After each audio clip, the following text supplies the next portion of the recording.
lagi proses pemasangan smart farming di kebun bawang di Desa Songan.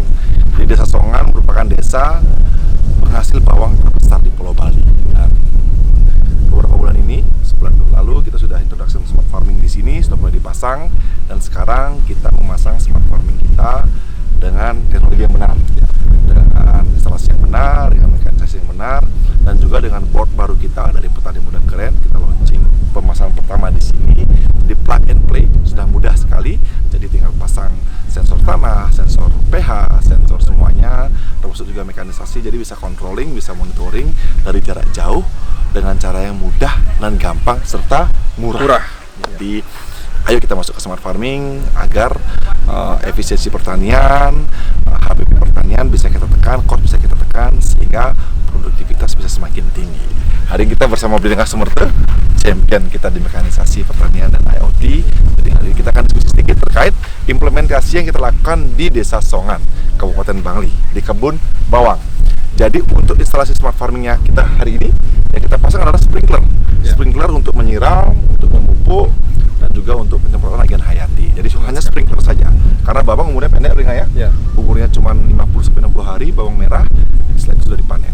Jadi di sini pun kita sekarang per hari ini kita akan mencoba mengedukasi petani kita, Petani Muda Keren Songan, untuk berbudidaya bawang yang organik.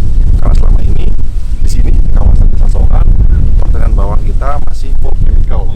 Jadi costnya tinggi sekali. Jadi sangat tinggi cost, sedangkan harga bawang sekarang cukup turun, sehingga banyak petani merugi karena cost yang sangat tinggi. Cost pestisida, cost fungisida, cost insektisida, cost air, cost tenaga kerja. Jadi sangat mahal. Sebab itu dengan kombinasi organik dan smart farming, semoga cost banyak bisa kita tekan sehingga produktivitas bisa semakin tinggi. Oke Bling ya, mungkin masuk untuk lahan kita sekarang. Ini lahan milik Beli Mangku Juliawan.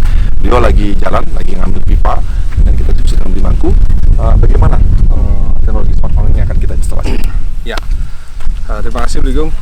Ini pertama kali ya, kita instalasi di Kabupaten Bangli. Kalau untuk bawang ini yang kedua kali. Ya, bawang pertama kita coba di Goblek.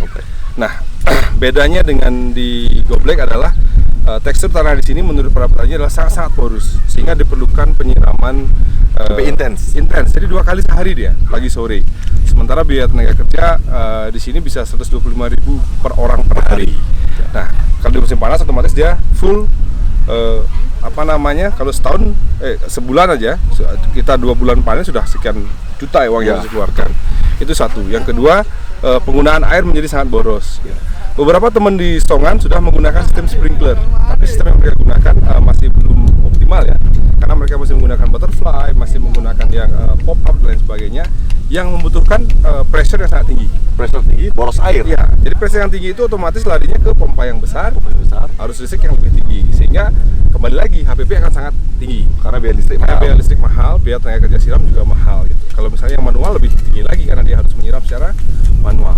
Nah, di sini kita menggunakan sistem pengkabutan ya. Jadi kita pakai micro sprinkler di mana fungsinya tidak hanya sebagai penyiram, tapi juga aplikator untuk pupuk organik cair dan fungisida. Nah, penting sekali di sini. Karena kabut sangat sering ya muncul. Sangat sering ada kabut, sehingga harus sering dicuci dia, harus sering dikasih anti jamur. Nah, kita kan menggunakan pesnap yang kita produksi oleh Bali Organic Kultur. Jadi sebenarnya seringkali ada kesalahpemahaman tentang mekanisasi, kemudian tentang smart farming yang dianggap sebagai bukan lebih dari segi cost-nya. Mereka kan menganggap itu sebagai mahal ya, mahal sekali seperti itu. Tanpa memahami bahwa itu adalah investment cost, yang mana kita menggunakan produk yang premium ya. Jadi kita menggunakan HDPE, kita nggak menggunakan PPC ya, kita menggunakan LDPE, kita menggunakan perabotan yang durable.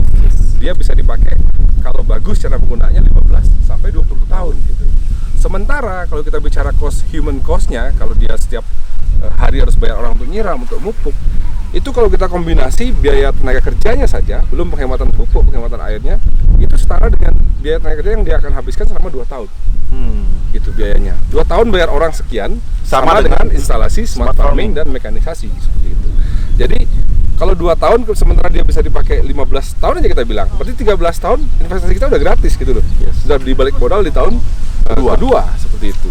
Jadi pada dasarnya adalah sangat-sangat murah jadinya. Karena berikutnya di tahun ketiga itu nggak ada tenaga kerja. Ya. Karena sudah kita pakai sistem IoT, kita bisa nyiram dari mana saja. Tidak ada istilah lupa siram. Ya. Bisa scheduling ya? Bisa scheduling. Kita juga bisa controlling keadaan tanah. Jadi pH, kemudian kelembaban udara dan segala macam yang bisa memberi kita input untuk mengambil keputusan perlu nyiram apa enggak, gitu. Jangan-jangan nggak perlu nyiram. Kelihatannya mungkin udaranya agak panas, tapi pH tanahnya masih bagus dan tanah lembab ternyata. Tanahnya masih lembab. Laporan seperti ini yang selama ini dianggap sebagai sesuatu yang mahal karena bisa masang alat terpisah, alatnya tidak terintegrasi gitu. Yes. Sementara yang kita kerjakan sekarang sangat murah gitu. Nah, harapannya adalah petani kita bisa aware bahwa teknologi itu udah nggak mahal lagi kok. Yang namanya teknologi, yang namanya mekanisasi itu sudah murah, itu satu. Yang kedua, kita tidak bisa bersaing tanpa menekan HPP, tidak bisa bersaing. Dunia perdagangan kita sudah sangat-sangat bebas. Jadi kita nggak ngomongin level global ya, level lokal kita dengan Jawa Timur, dengan Bima dan segala macam. Jika mereka bisa jual bawang harga 15.000 sampai Bali, bawang kita nggak ada yang beli, sudah pasti. Karena HPP kita dengan teknik budidaya yang sekarang full kimia, itu 15.000 itu udah pakpok kalau orang Bali bilang. HPP sudah HPP itu, artinya tidak ada keuntungan sama sekali. Nah, ini di luaran sana pertanyaannya adalah kenapa mereka bisa jual dengan harga segitu? Kenapa harga 15.000 masih menguntungkan buat mereka? Ini yang harus kita cari tahu gitu. Nah, kalau dengan sistem smart farming, dengan sistem nature farming, dengan tidak menggunakan kimia, kita berharap ke depannya semakin rendah cost-nya karena tanah sudah semakin sehat. Kan tadi udah dapat input juga ya dari Blimangku menyatakan bahwa semakin lama penyakitnya semakin banyak jenisnya. Satu. Semakin banyak. Kedua, tingkat produksi semakin turun gitu. Karena hara di tanah sudah semakin habis gitu. Sementara yang kita tambahkan cuma beberapa jenis saja. N kita tambahin, P kita tambahin, K kita tambahin, tanpa mengetahui bahwa unsur organik yang dibutuhkan tanaman ada ratusan kalau nggak ribuan gitu. Dan itu harusnya memang kita refill. Gitu. Nah, di sini sudah teman kita di Petani Muda Keren Songan sudah mulai melakukan itu dengan cara mengurangi paling tidak nutrisi dulu lah. Gitu. Dari segi nutrisi kalau tanaman sudah bagus, sudah sehat, otomatis serangan hama berkurang. Sehingga nanti bertahap mereka bisa mengurangi penggunaan pestisida kimia dan bisa dengan intensitas tinggi menggunakan pestisida nabati yang kita produksi untuk menekan biaya produksi tadi. Gitu. Jadi begitu biaya produksi tertekan, harga 15.000 masih untung 2.000 yang nggak masalah. Ketimbang misalnya kita ekspektasinya dapat harga 20.000, tapi ketika pakai kimia ketika harga 15.000 frustasi sudah nggak bisa kita jualan, nggak bisa kita bersaing harga dengan mereka yang berkebun secara masif, secara struktur, secara pendanaannya bersama pemerintah dan lain sebagainya. Nggak ada pilihan lain selain menekan biaya, menekan HPP. Dan menekan HPP, salah satu yang paling bisa kita kerjakan adalah mengurangi biaya kerja, mengurangi biaya air, mengurangi biaya listrik dan lain sebagainya. Begitu. Jadi intinya smart farming itu adalah di era sekarang itu masih harus sebuah keharusan itu. Jadi memang kalau petani di era 4.0 ini masih petani konvensional, mereka usah bertani karena kosnya tinggi sekali, HPP tinggi sekali, tidak bisa bersaing. Jadi kita untung-untungan saja bertaninya, untung-untungan tidak bisa sustain. Sebab itu penggunaan smart farming, mekanisasi, IoT sudah wajib ya. Dan ini kita masuk sekarang untuk investment, investasinya. Sebenarnya sangat murah teman-teman. Kita go big dulu. Jadi dalam waktu 3 bulan panen cabai, 3 sampai 6 bulan panen cabai. Instalasi smart farming sebesar 25 juta rupiah sudah balik ke modal. Dengan lahan cuma 1.000 meter persegi. Nah sekarang ini lahan 20 meter persegi kita instalasi smart farming. Kami yakin sekali panen bawang ini bisa balik ke modal. Nah terus terkait ini terkait 20 meter persegi ini, 2.000 meter persegi, 20 hari lahan ini, berapa investasi yang dibutuhkan untuk instalasi smart farming dan mekanisasi? Ya. Kalau mekanisasi ya kita menggunakan sistem sprinkler, jadi kita menggunakan penyiraman jarak dekat gitu ya. Ini kita pipa HDPE dan segala macam, mungkin untuk 20 are itu investasi untuk hardware-nya nggak sampai 15 juta. Sampai 15 juta. Untuk investasi 10 sampai 20 tahun ya? Ya, mekanisasinya. Ya. Kalau mungkin kita bicara dengan IoT-nya mungkin ada perbedaan di masing-masing tempat. Ada yang dia perlu pasang modem, perlu pasang router dan sebagainya. Nah, kebetulan di sini kan desa sudah integrated internetnya ya. Dimanapun mereka pergi sudah ada koneksi, jadi bisa lebih murah gitu. Jadi mekanisasi cuma 15 jutaan sudah clear, sudah beres. Dan itu bisa dipakai 15 sampai 20 tahun. Kenapa saya bilang sampai 20 tahun? Kalau misalnya ini nanti diinstalasi di bawah mulsa, durability lebih panjang. Masa pakainya lebih panjang gitu. Nah, ini adjustable juga. Jadi misalnya untuk tanam bawang menandamin bambu, Ya. bisa dibuat lebih Makin tinggi lagi. Iya. Ya. Kalau misalnya dia mau berubah komoditas pun, mau nanam cabai, mau nanam tomat, tetap bisa reusable, bisa dipakai Ya, lagi. bisa digunakan lagi. Ya, Berarti terkait investasi dengan efektivitas jauh sekali ya. jauh sekali. Investasinya tidak begitu mahal, tapi efisiensi dan hasilnya akan sangat produktif dan tinggi. Nah ini terkait yang kita lakukan sekarang, fokus di bawang ini. Kenapa kita menggunakan micro sprinkler nih? Ya. Kenapa kita nggak pakai drip irigasi? Kenapa kita Ya. nggak pakai irigasi tetes? Nah, bawang kan ada tanaman yang sangat-sangat rentan ya dari segi daun dan segala macam. Jadi kalau menggunakan irigasi tetes, kita hanya bisa menyiram sama memberikan pupuk. Sementara ada fungsi tambahan yang tidak bisa dikerjakan oleh si irigasi tetes, oleh dripnya, yaitu penyiraman atau kita bisa bilang pencucian ya. Ya. Jadi ketika ada hujan asam, itu cenderung dia mengundang jamur jika pH-nya nggak cocok, sehingga kita perlu cuci dia, perlu bersihkan atau perlu aplikasi pestisida nabati. Kalau itu dilakukan secara manual, kita tadi sempat ngobrol sama Beli Mangku, mereka bisa 2 hari sekali itu nyemprot. Ya. Bayangkan kosnya tinggi sekali. Nah, sementara di sini kita bisa menggunakan sprinkler, kita tinggal nyalakan venturi injektor di sana, kita masukkan nutrisi atau pestisidanya di sana, dia sudah bisa langsung menyiram sambil mencuci sambil mengaplikasi pestisida nabati. Tenaga kerja udah nggak ada lagi tenaga kerja penyiram. Ini micro sprinkler ya? Ya. Ini jarak buangnya sampai 4 meter ya? Sampai 5 meter kalau pressure-nya Meter bagus ya. Jadi dia fogger, sangat lembut, terus jarak diameternya sampai dengan 4 sampai 5 meter ya. Efisiensi sekali. Jadi jarak ini teman-teman bisa lihat jarak kurang lebih 30 meter, cuman diisi 7 ya. 7 ya. 4 meter jaraknya ya. Jadi jarak apa namanya antar sprinklernya 4 meter. Jadi efisien sekali. Jadi mudah sih teman-teman bisa lihat. Jadi kita akan edukasi terkait pemasangan instalasinya bersama teman-teman juga dari Bali Mandara. Itu ada di kita masih SMU, tapi sudah menjadi petani keren. Termasuk juga untuk smart farmingnya kita dibagi teman-teman. Ini adalah tim apa tadi? Chicken Nugget dan tim popcorn. Tim Chicken Nugget dari teman-teman Polda Negeri Bali Anak Elektro yang bantu kita untuk development smart farming. Nah, terus sekarang Mas Uli terkait apa namanya alat-alat yang digunakan untuk instalasi smart farming di lahan bawang 20 hari atau 2000 meter persegi ini apa saja? Yang pertama pompanya, terus pipa HDPE-nya berapa roll, terus sprinkler berapa banyak, mungkin teman-teman bisa. Untuk 20 are ya, untuk 20 are yang sudah kita aplikasi di sini mungkin akan sedikit berbeda tergantung letak letak listrik, letak dari sumber air dan segala macamnya. Ini kebetulan ada jarak sekitar 30 meter ya. Jadi untuk instalasi sprinklernya sendiri kita habis sekitar 400 meter yang ukuran HDPE yang 20 mm. Sementara yang 35 kita habis sekitar 250 meter. Berarti butuh satu roll. Roll itu 250 meter untuk yang satu dim HDPE dan 2 roll untuk yang setengah HDPE yang setengah dim. Ya, itu mudahnya. Ya. Oke. Kemudian yang ini LDPE-nya, Light Density Polyurethane, kita butuh sekitar 2 roll untuk micro sprinklernya. Micro sprinkler kita butuh 100 di sini. Kita pakai 100 karena 5 diameter 5 kita asumsikan mereka masih overlapping seperti itu. Jadi pressure-nya. Kemudian pompa sebenarnya disinilah salah satu kelebihan dari si micro sprinkler. Kalau kita menggunakan micro sprinkler, kita cukup pompa yang 3/4 PK pun cukup. Nah, tapi kalau kita pakai butterfly, pakai jenis yang berbeda sprinklernya, kita butuh pompa yang pressure-nya tinggi sehingga kebutuhan listriknya tinggi. Bahkan ada yang sampai 2.200 listriknya, ada yang 3.200 itu hanya untuk memenuhi daya dorong untuk sama dengan sprinklernya, butterfly-nya ya. Jadi bayangin itu jika kita menyiram 2 kali sehari kali 4 kali lipat dari pompa yang kita butuhkan. Penggunaan listriknya. Kosnya jadi tinggi. Kosnya jadi tinggi sekali. Nah, kalau ini sistemnya adalah kita kalau misalnya lebih luas sekalipun, pompanya masih ditambahin. Yang perlu ditambah adalah solenoid switch-nya saja.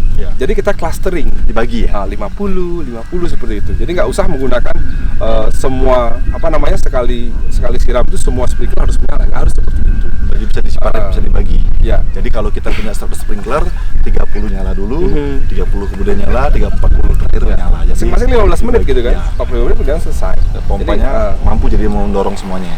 Dan sekali lagi itu luar biasa hematnya. Kalau kita ngomong long termnya ya, pengalinya adalah sehari 2 kali ya nyiram. Kali 60 hari aja di musim panas. Terus-terusan dia nyiram sampai dia panen. Kalau itu kita komparasi dengan antara penggunaan pompa yang 1,5 PK kali 3 yang existing dibandingkan dengan 0,75 itu jauh sekali. Jauh sekali. Ya, udah hampir 6 kali itu efisiensi yang bisa kita lakukan dari segi listrik. Berikutnya kita menggunakan pressure switch sebagai controller, kita menggunakan solenoid valve.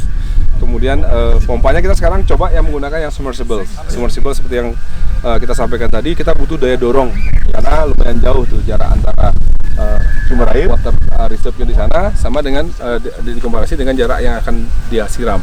Itu lumayan jauh. Jadi masih kita trial, kita coba 100 dulu. Kalau misalnya diameternya nggak memuaskan, kita akan chop jadi 50 dibagi 2. Oke. Jadi pemasangan mekanisasi pun tidak sembarangan ya. Untuk ada tekniknya, ada knowledge-nya, ada experience-nya juga. Dan kami di PMK memang belajar ini udah hampir 2 tahun ya. Kita trial and error sampai ketemu formulanya, jadi ketemu caranya. Buat teman-teman yang pengen memasang instalasi, ingin diskusi bisa buka di petanimudaKeren.com. Ada markom kita di situ, nanti bisa diarahkan ke kita di tim di Petani Muda Keren IoT. Jadi agar pemasangan smart farming bisa efisien dan tepat. Karena di lahan ini sebelumnya petani kami juga sebelum lalu memasang sprinkler, cuman pompanya meledak, terus daya dorongnya kurang, sprinklernya nggak sama. Jadi ini bisa jelaskan nggak terkait sprinkler yang dipasang oleh petani kita Beli Mangku Juliawan sebelum yang kita pasang sprinkler? Ya, ini kayaknya generasi ketiga kalau yang dia jelaskan ya. Jadi pertama yang pakai yang gun kecil, ternyata tidak efektif dan semua dapat air. Kemudian pakai butterfly, tapi boros sekali sama power, sehingga membutuhkan banyak kali membesar, listrik jadi tinggi sekali. Tapi 4 pompa ya? 4 pompa di sana. Kemudian ini yang terakhir. Ini sebenarnya lumayan efektif ya. Cuman kalau luasan lahan seperti ini harus menggunakan 3-4 pompa, itu efektivitas dari segi biayanya kan Masuk ya? Ya, benar dia bisa mungkin nyiramnya bagus, cuman biayanya mahal. Biayanya jadi tinggi, penggunaannya juga boros. Kalau ini misalnya kita coba aplikasikan untuk melakukan penyiraman dengan X6, itu nggak bakal efektif juga, bakal banyak waste, bakal banyak kebuang karena tidak fine dia, tidak dalam bentuk fog, uap air keluar kabut seperti itu. Tapi masih droplet yang sangat kasar ya. Jadi ini meskipun sudah menggunakan 4 pompa, ini nggak bisa nyeraskan 20 hari, nggak bisa. Jadi level yang di atas ini ada 1, 2, 3, 4, 5 baris itu nyalakan terpisah dia. Jadi harus ada orang yang datang ke sini mematikan ini dulu, nyalakan yang di bawah. Repot jadinya. Sementara jadi belum smart farming, belum smart. Jadi kalau di sini kita bagi 2, kita bisa gilir dengan scheduling bisa. Kita bisa monitor dengan HP, ini nyala 20 menit, ini nyala 20 menit bisa. Gitu. Jadi lebih sangat efektif, waktu juga efisien, dan kita nggak harus selalu ada di kebun seperti itu. Oke teman-teman, salam petani muda keren. Jadi petani pintar, mari masuk ke smart farming, instalasi smart farming kita di kebun kita. Karena dengan smart farming, efisiensi bisa kita dapat, produktivitas bisa kita tingkatkan, dan cost bisa kita tekan luar biasa. Jadi mari menjadi petani-petani keren, petani-petani yang melek digitalisasi, mekanisasi, dan internet of things. Salam petani muda keren.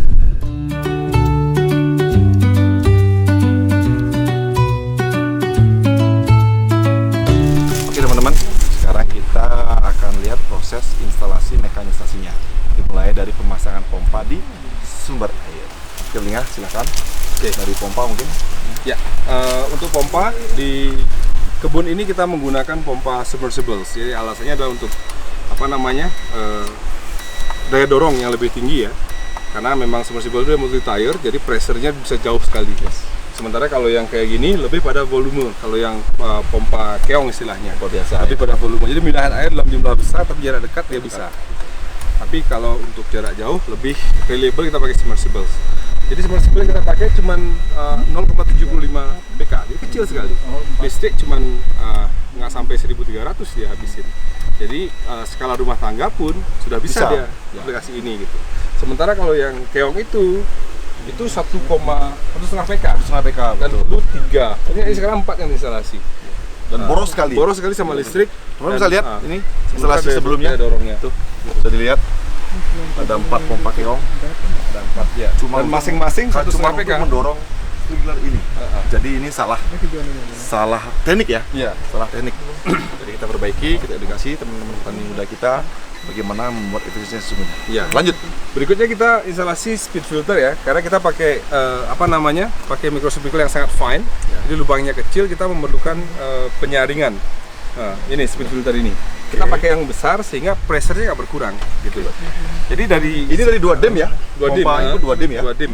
Dari output pompanya 2 dim gitu. Oke. Kemudian kita speed filter kita pakai yang 2 dim juga. Sehingga speed tekanan airnya tetap sama. Oke. Nah, ini kan untuk nyaring. Jadi kalau misalnya sumber airnya bagus, bersih, kita bisa mungkin sebulan sekali. Tapi kalau misalnya kayak di sini sumber airnya sumber danau, yang mana dasarnya itu pasir, Ada kemungkinan ikut pasir ya? Iya, kita harus rajin bongkar ini. Jadi mungkin 2 minggu sekali gitu. Caranya gampang sekali. Kalau mau ngecek tingkat kebersihannya, kita bisa lihat di sini. Nanti kotorannya akan di dalam sini. Nah, itu kita bisa bilas manual atau Dalam misalnya air mengalir ya? atau misalnya kalau kita rajin, jadi setiap kali nyiram misalnya kita mau bersihin filter, apa-apa buka ini aja.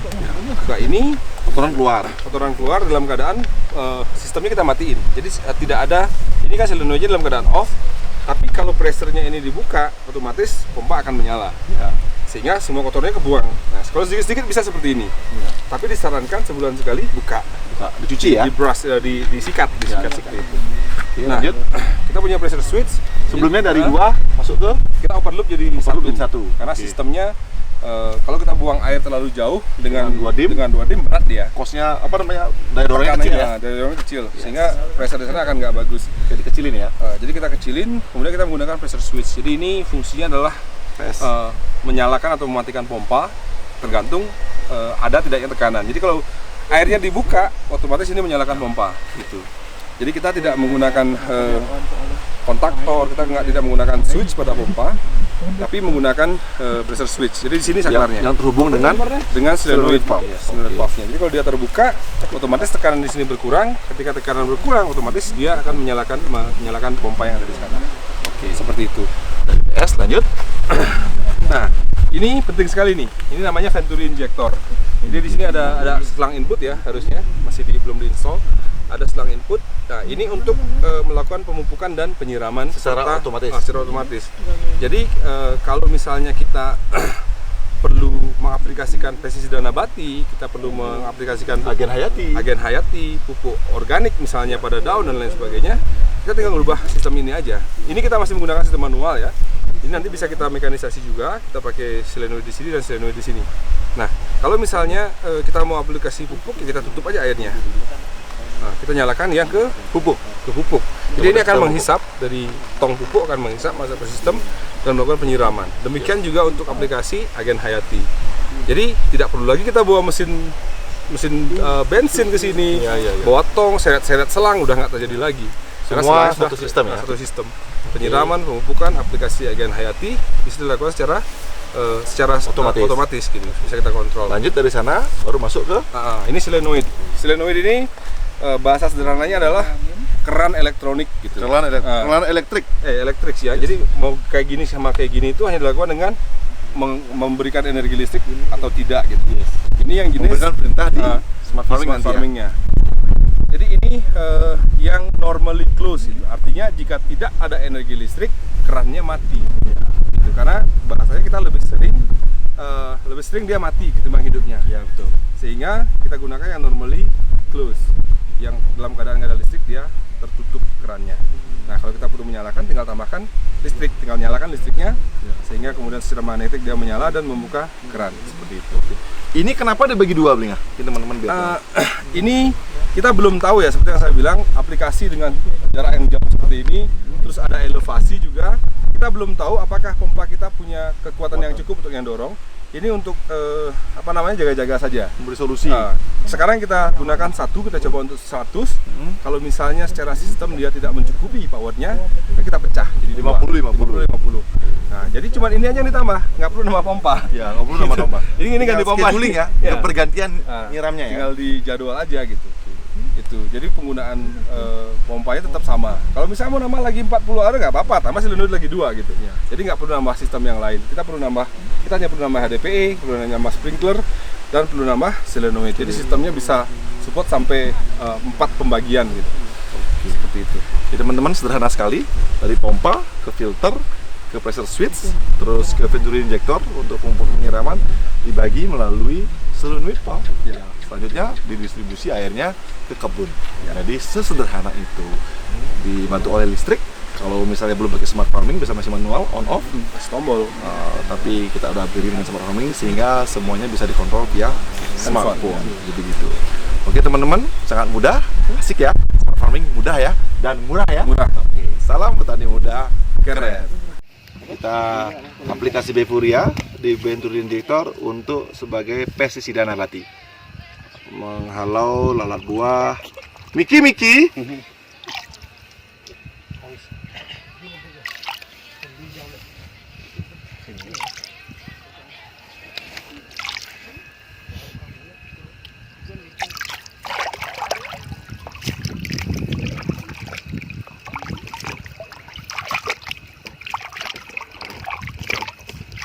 Kalau mau powerful ada pakai venturi dia. Hujan. Dari PM dulu ambil. Kok hujan? Oh, ini nih sensornya. Tadi nyoba. Ambil video.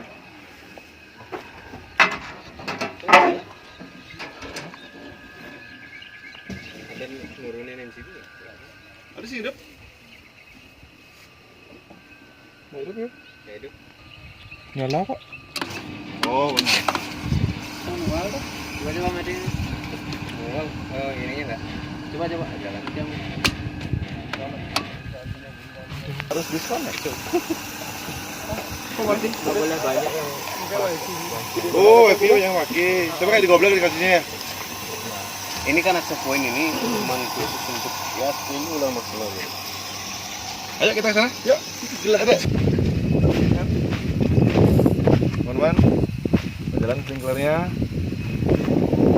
Ini kita lihat nih. Lihat trapnya. Wow. Serangannya banyak banget kena. Oh, luar biasa efektif. Dua-duanya ya? Luar biasa. Satu. Ini satu apa dua? Dua dong. Satu aja. Kurang kuat ya kalau dua. Kurang ke tangan. Ya. Karena lewat manduri nih. Siapanya? Kalau manduri ini angin powernya. Dengan lahan setengah hektar ini kalau kita pakai manual bisa habis, kalau sebelum pakai yang smart farming ini ya kita habis 25 kubik untuk sekali siram. 25 kubik sekali. Buang air 25 kubik. 25 Berarti berapa jam pompa danau nyalanya berapa jam? 24 jam. 24 jam bang. Pompa danau itu 24 jam. Nah ini kan salah satu faktor di mana kita sebenarnya bisa pakai air ini untuk 2 hektar tanah, kita cuma pakai setengah hektar. Nah ini juga jadi apa namanya nilai plus ya. Nah, di mana besok mudah-mudahan ini bisa berkembang sehingga teman-teman air juga bisa ngirit, biaya juga bisa ngirit tentunya, listrik ngirit, belum lagi ngomongin waktu, tenaga, semuanya. Ini ya. Yang lain Bli, dengan penambahan unsur organik ya, jadi daya serap media di sekeliling bawang ini lebih lama dia. Selama ini kalau cuma pasti dikasih pupuk kimia saja, dia kasih air, mungkin cuma 10% yang makan satu tanaman. Misalnya pergi dia. Tapi dengan penambahan remah-remah yang kita kan ada komposisi dan segala macam, air yang masuk itu diam dia. Jadi bisa jadi 3-4 jam masih ada air di sana, sehingga kita kasih 200 ml pun masih kepake lagi juga. Sementara yang pakai mesin nyemprot kayak gitu mungkin 20 menit udah hilang ya. Udah hilang. Saya pernah, apalagi musim kemarau ya. Di musim kemarau itu kita pagi nyiram dengan anggaplah setengah hektar ini habis 25 menit. Ntar siang udah kering. Sering lagi. Udah kering. Itu sering terjadi. Nah, Belum lagi pemahaman teman-teman di sini tentang kebutuhan unsur hara, kebutuhan tanaman tentang unsur nutrisinya. Nah, apa itu nitrogen, apa itu fosfat, apa lagi kalium, belum lagi unsur mikronya. Ini yang perlu kita kasih edukasi juga, sehingga benar-benar kita kadang-kadang mau basir nyebar pupuk walaupun kimia ataupun organik, kita mau basir. Ini sebenarnya yang dibutuhkan tanaman sekarang apa sih? Apa sekarang? Ini kurangnya apa? Itu yang belum mereka paham. Nanti ya aplikasi smart farming kita, sensor kita bisa tahu NPK-nya. dalam tanahnya. Ya, nah itu Ke salah depan satu lagi penting sekali itu kan. penting. N-nya berapa, P-nya berapa, K-nya berapa. Nah kadang kan gini, kadang apa pupuk yang masih mentah ini ditaruh di sini deh. Pas sudah tumbuh ini taruh kan kacau, kacau. Undang masalah itu. Jamur, bakteri jahat. Hal-hal seperti itu perlu pemahaman. Nah belum lagi kayak tadi misalkan udah batangnya besar, udah daunnya bagus, kita nggak mikir umbi nih. Kita nggak mikir kalau kaliumnya kurang berapa. Ternyata setelah kita paham tentang unsur-unsur yang diperlukan oleh tanaman ini kan, oh daunnya udah bagus, batangnya udah bagus, ya kita main umbi sekarang. Nah kita kasih kalium nih. Nah ini belum nih, ini yang perlu kita edukasi saya kira. Banyak. Oke, kita rehat sejenak. Kita ngopi dulu. Salam petani muda. Keren. Oke teman-teman petani di seluruh Indonesia, jadi di sini kita pakai smart farmingnya Bligum, Petani muda keren. petani muda keren, di mana tingkat efisiensi dari sisi waktu, tenaga dan biaya itu jauh. Pertama dari sisi biaya, kalau kita ngomong pakai pompa Alcon dengan tenaga dengan bahan bakar minyak itu akan jauh sekali. Kalau kita gunakan listrik dengan satu pompa paling habis 2000 per hari. Kalau kita pakai bahan bakar minyak kira-kira di 25.000. Jadi efisiensi 23.000 per hari. Dari sisi tenaga, kalau kita nyiram biasanya per hari itu kita habis dalam lahan setengah hektar itu habis 3 jam. 3 jam. Sementara dengan ini kita bisa pakai scheduler, kita bisa pakai kalau nyiram mungkin 15 menit, 45 menit satu hari. Sebelumnya setengah hektar ini pakai tenaga berapa orang? Kalau dalam waktu 3 jam, 3,5 jam satu orang cukup. Tapi memang capek. Dan efisien ya. Tidak efisien. Kedua, kalau memang enaknya sih 2 orang dalam lahan setengah hektar, jadi habis waktu 2 jam. Jadi hitungannya sebenarnya 4 jam. 4 jam. Ideal. Nah, dari sisi efisiensi waktu ya kayak tadi itu ya waktunya ya itu 4 jam jadi 15 menit gitu. Kalau yang ya itu pH tanah kita yang benar-benar di sini kan memang penerapannya kurang ya untuk checking pH tanah itu jarang. Sekalinya dicek ternyata 4. Kita nggak tahu kalau besoknya berubah atau sebulan lagi berubah atau musim berikutnya berubah. Dengan sensor ini cukup tahu kita pH. Kedua dari sensor kelembaban udara dan kelembaban tanah. Ketika misalkan kelembaban tanah yang kurang bagus, ya kita tinggal lihat aja di HP, udah tinggal siram. Kalau saat ini kan kadang-kadang yang manual kita nggak tahu tanahnya lembab atau enggak, ya udah kita siram aja. Ya, kalau gitu. buang air, Itu sih. Itu yang saya kira cukup banyak yang bisa lebih efektif kita kerja jadi. Untuk investasi sebenarnya selama ini murah atau mahal atau murah banget sebenarnya? Murah sebenarnya kalau kita lihat jangka waktu. Kalau biasanya di sini orang mikirnya instan. Jadi kadang sekarang invest berapa biar dapat 3 bulan lagi udah balik gitu. Nah kalau kita mikir ke smart farming ini tentu hitungannya bukan lagi satu musim panen, tapi puluhan tahun jadinya. Cuman memang selalu ada replacement lah. Jadi kayak sprinkle mungkin yang macet agak itu aja sih. Maintenance aja. Tapi dari investasi yang kita kerjakan sekarang sebesar kurang lebih katakanlah 15 sampai 20 juta lah kurang lebih ya, 25 jutaan, 30 jutaan. Ini dengan lahan bawang setengah hektar ini sekali panen bisa balik modal nggak aku? Harusnya sekali panen balik. Nah, cuman memang dalam satu investasi itu kan kita nggak cukup hanya invest di sprinkler aja. Itu tentu pupuk kandang. Terus kalau misalkan kalau saya ini ke full organik ya memang investnya nanti di pupuk cair Ya, yang benar-benar organik itu. Nah, terus terkait organik nih Mangku, mungkin bisa sharing dikit ke teman-teman bagaimana impact petani di Songan selama beberapa dekade nih dengan bertani chemical lebih. Kalau yang saya lihat kan memang saya bertani dari kecil ya. Bertani dari kecil ya rata-rata yang saya ingat sekarang saya 35, umur 10 tahun udah mulai bertani sama bapak sama orang tua. Nah, yang dulunya kita nggak pakai pestisida sama sekali, bawangnya jalan dan bagus sehat dan hasil juga lumayan. Nah sekarang kalau kita lihat kadang-kadang rugi. Invest di pestisida misalkan dalam lahan setengah hektar itu bisa habis sampai 15 juta untuk pestisida aja. Pestisida saja? Ya, belum lagi pupuk kimia. Kalau kita ngomongin pupuk kimia, dalam satu kali panen 3 kali pemupukan. Itu biayanya bisa mencapai 700.000 kali 3, 2,1 juta. Saya rasa dari sisi biaya produksinya jauh sekali. Costnya cukup tinggi. Nah kalau kita pakai organik, saya rasa yang ini biasanya udah habis, kalau lahan ini kan 1/4 hektar ya. Biasanya ini udah habis 3 kali pestisida sama 1 kali pemupukan. Jadi kalau 3 kali 700 kali 3 2,1 plus 1 kali berarti 2,8 juta udah habis dengan umur bawang 25 hari. Nah sementara kalau saya organik, kalau hitungan guano mungkin baru 70.000 kali 3. Hemat ya. Baru 21.000 ketimbang 2,1 juta. Itu perbedaannya. Ya. Terus dari sisi ini, apa bahayanya kimia yang beli Mangku makin sadari gitu? Ya. Pertama tentu kesehatan pribadi, karena yang juga penderita asma, jadi benar-benar kayak udah anti banget sebenarnya sama pestisida. Sebenarnya ya. Cuman tapi karena lingkungan begitu ya mau nggak mau seperti itu. Nah sekarang kalau berpikir organik, kalau berpikir kita masih pakai kimia, 10 tahun lagi prediksi saya udah nggak bisa ditanamin apa-apa lagi. Karena sekarang udah banyak ini ya. Udah sekarang pH tanah rata-rata 3 sampai 4 ya. Kalau kita ngomong 10 tahun lagi dengan cara petani dengan kimia ini, saya rasa 10 tahun lagi kita udah nggak bisa bertani.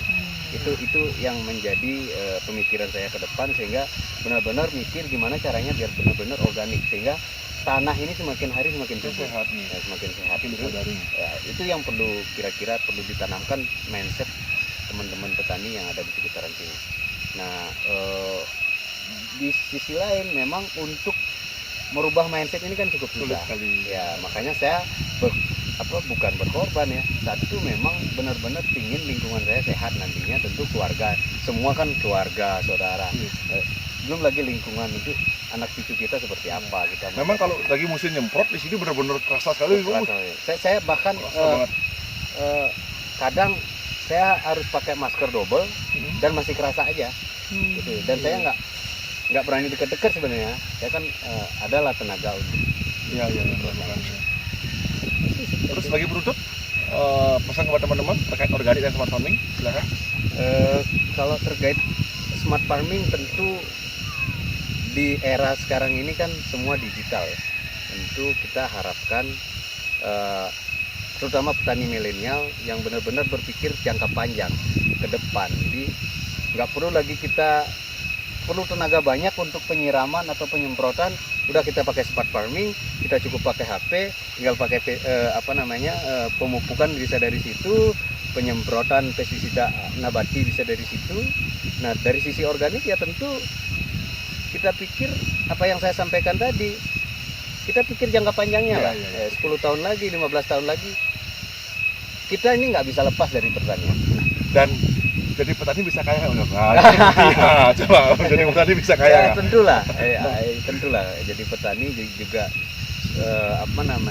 kan kita jual produk. Tentu dengan biaya produksi semakin kecil, bila mana hasilnya sama sebenarnya dengan kimia, ya tentu hasilnya akan jauh berbeda. Ya, kayak investasi tadi, kalau kita bilang investasi